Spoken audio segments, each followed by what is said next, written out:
बच्चों पिछले वीडियो में हमने एप्लीकेशंस ऑफ गॉस थ्योरम पढ़ी हैं, जिसमें कि हमने इनफाइनाइट लेंथ के वायर की वजह से और दूसरा इनफाइनाइट एरिया के प्लेन शीट के कारण इलेक्ट्रिक फील्ड इंटेंसिटी किसी पॉइंट पर फाइंड की थी। अब हम एक चार्ज्ड कंडक्टर के कारण उसके बाहर स्थित किसी पॉइंट पर इलेक्ट्रिक फील्ड इंटेंसिटी फाइंड करेंगे।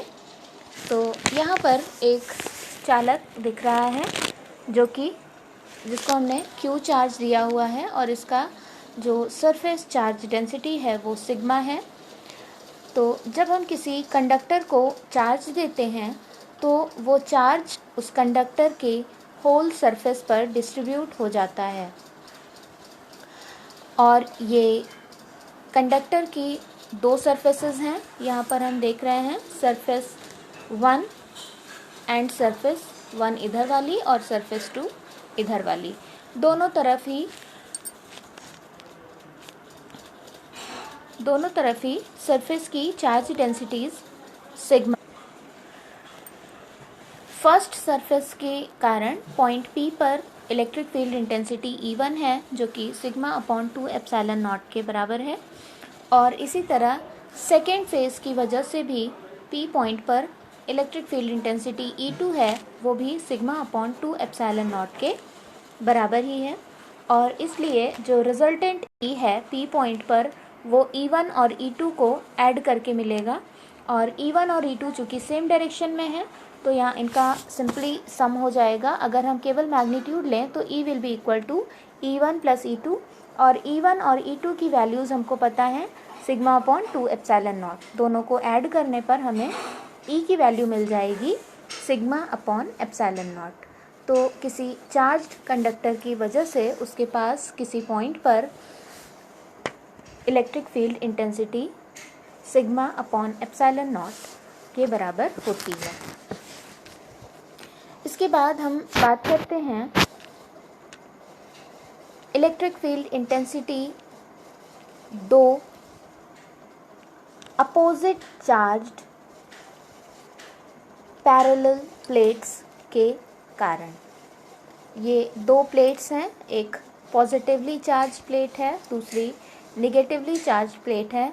दोनों ही प्लेट्स पर Q आवेश है। प्लेट 1 पर प्लस Q आवेश है और प्लेट 2 पर माइनस Q आवेश है। अब P पॉइंट इन दोनों प्लेट्स के बीच में स्थित है और P पॉइंट पर प्लेट 1 के कारण जो इलेक्ट्रिक फील्ड है वो E1 is equals to sigma upon 2 epsilon nought है। ये हम पहले ही फाइंड कर चुके हैं पिछले वीडियो में। और इसी तरह निगेटिव शीट की वजह से जो P पर इलेक्ट्रिक फील्ड है E2, वो भी सेम डायरेक्शन में E1 की ही डायरेक्शन में होगा। E2 is equals to sigma upon 2 epsilon nought, क्योंकि पॉजिटिव प्लेट से बाहर की ओर को होती है इलेक्ट्रिक फील्ड की डायरेक्शन और नेगेटिव प्लेट के अंदर की ओर को होती है। तो यहाँ E1 और E2 की डायरेक्शंस सेम है, इसलिए E is equals to E1 plus E2। और यहाँ पर भी जब हम दोनों ही वैल्यूज़ को रख करके ऐड करेंगे तो we will get E is equals to sigma upon epsilon nought. तो दो अपोजिट चार्ज्ड कंडक्टिंग प्लेट्स के बीच में किसी पॉइंट पर जो इलेक्ट्रिक फील्ड है वो सिग्मा अपॉन एप्सिलॉन नॉट के बराबर होती है।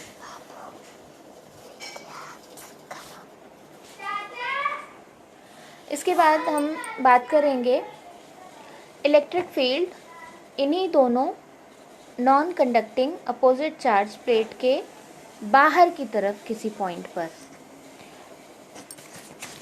यहाँ पर दो चार्ज प्लेट्स हैं, प्लेट 1 और प्लेट 2। प्लेट 1 पर प्लस Q चार्ज है और प्लेट 2 पर माइनस Q चार्ज है। दोनों की ही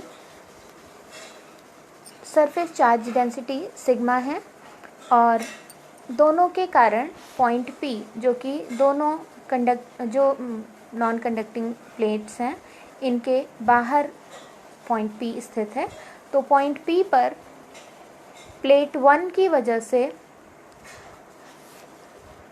E1 इलेक्ट्रिक फील्ड है जो कि σ/2ε0 के बराबर है, और प्लेट 2 की वजह से इलेक्ट्रिक फील्ड E2 है जो कि σ/2ε0 के ही बराबर है। लेकिन यहाँ पर P पॉइंट पर E1 और E2 दोनों की डायरेक्शंस आप देख रहे हैं, दोनों की डायरेक्शंस एकदम अपोजिट हैं, जिसकी वजह से इनके मैग्नीट्यूड्स आपस में माइनस होंगे, E1 माइनस E2, और तब हमें पता मिलेगा σ/2ε0 में से σ/2ε0 माइनस हो जाएगा और E = 0, यानी दो पॉजिटिव और नेगेटिव चार्ज्ड प्लेट्स के बाहर की ओर कोई पॉइंट होता है तो उस पर जो इलेक्ट्रिक फील्ड होती है वो 0 होती है। इसके बाद E electric field due to uniformly charged spherical shell. Spherical shell मतलब खोखला गोला। अगर हम एक खोखले गोले को लें जो कि Q आवेश से यूनिफॉर्मली चार्ज्ड है, तो उसके वजह से किसी पॉइंट पर इलेक्ट्रिक फील्ड क्या होगी। अब यहाँ पर हम बात करते हैं कि अगर हम इलेक्ट्रिक फील्ड ज्ञात करना है हमें इस स्फेरिकल शेल के, ये स्फेरिकल शेल है जो कि कैपिटल R है इसकी रेडियस और O इसका सेंटर है, और इसकी वजह से हमको पॉइंट P पर इलेक्ट्रिक फील्ड पता करनी है।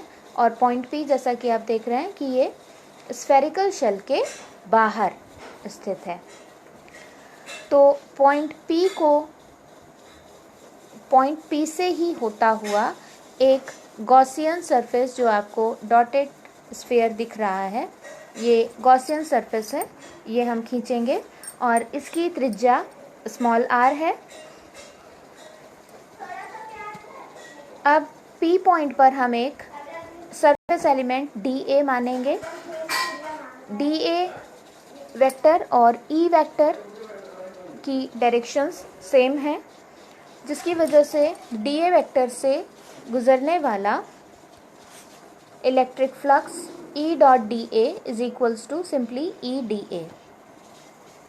अब हम इस पूरे स्फीयर के कारण वैद्युत फ्लक्स, यानी इस पूरे स्फीयर से निकलने वाले वैद्युत फ्लक्स की बात करेंगे, तो वो होगा phi E = closed integral of E.dA, that will be equal to closed integral of EdA।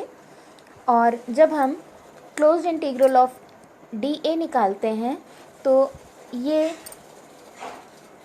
4πr² के बराबर होता है, क्योंकि स्फीयर का टोटल सरफेस एरिया 4πr² होता है, और ये वैल्यू जब हम phi E में रखते हैं तो हम मिलता है VE × 4πr²।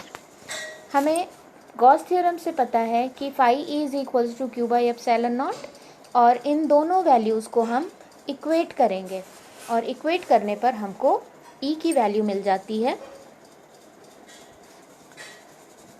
1/4πε0 Q/r²। और यहाँ पर हम देख रहे हैं कि R जो है स्मॉल r की वैल्यू कैपिटल R से बड़ी है, क्योंकि कैपिटल R रेडियस का ये स्फीयर है और इसके बाहर r दूरी पर, सेंटर से r दूरी पर पॉइंट P स्थित है। तो इसके कारण जो इलेक्ट्रिक फील्ड होगी वो 1/4πε0 Q/r² होगी। अब यही पॉइंट अगर बाहर ना हो करके शेल की सरफेस पर होता, तो शेल की सरफेस पर हम देख पा रहे हैं कि r = r, small r = capital R, यानी जो दूरी है सेंटर से पॉइंट के बीच की वो उसकी रेडियस के बराबर हो जाएगी, और तब हम सिंपली स्मॉल r को कैपिटल R से रिप्लेस करके इलेक्ट्रिक फील्ड इंटेंसिटी पता कर पाएंगे। इसके बाद तीसरी कंडीशन है कि जब ये पॉइंट इंटरनल हो, यानी स्फीयर के अंदर ही स्थित हो। तो यहाँ हम इस फिगर में देख पा रहे हैं कि r त्रिज्या का स्फेरिकल शेल है और उसके अंदर P डैश पॉइंट है, और यहाँ पर स्मॉल r जो है वो कैपिटल R से छोटा दिख रहा है, क्योंकि P dash point spherical shell के अंदर ही एग्जिस्ट कर रहा है। यहाँ पर जो फाई ई होगा वो हम पहले वाली तरीके से निकाल लेंगे, E इंटू 4πr² आएगा, ये हमने निकाल लिया। और अब हम गॉस थ्योरम से हमें पता है कि phi E is equals to Q by epsilon nought is equals to 0, क्योंकि इस अंदर वाली स्फीयर से इनक्लोज्ड चार्ज 0 है।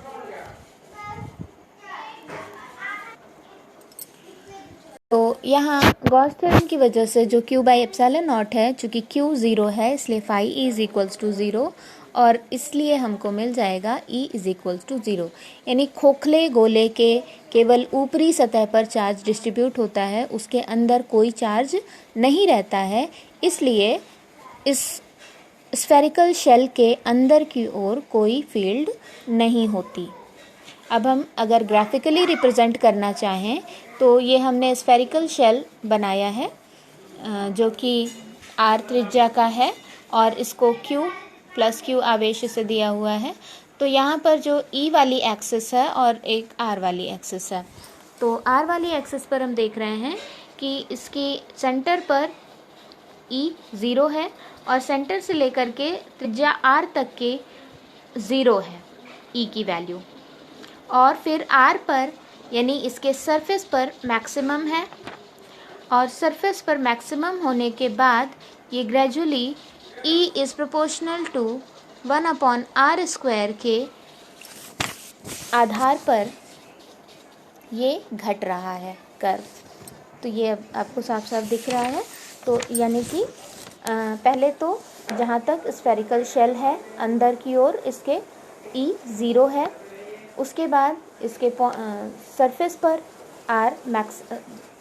R त्रिज्या पर E की वैल्यू मैक्सिमम है, और मैक्सिमम के बाद ये ग्रेजुअली 1/r² के अकॉर्डिंग घट रहा है, क्योंकि E is proportional to 1/r²। Thank you बच्चों। इस तरह हमारी गॉस थ्योरम वाला चैप्टर क्लोज होता है, और गॉस थ्योरम के सहायता से हम लोग कई तरह के जैसे सॉलिड स्फीयर की वजह से भी और कंडक्टिंग स्फीयर की वजह से भी हम लोग, या एक रिंग की वजह से इलेक्ट्रिक फील्ड इंटेंसिटी निकाल सकते हैं किसी पॉइंट पर। थैंक यू बच्चों।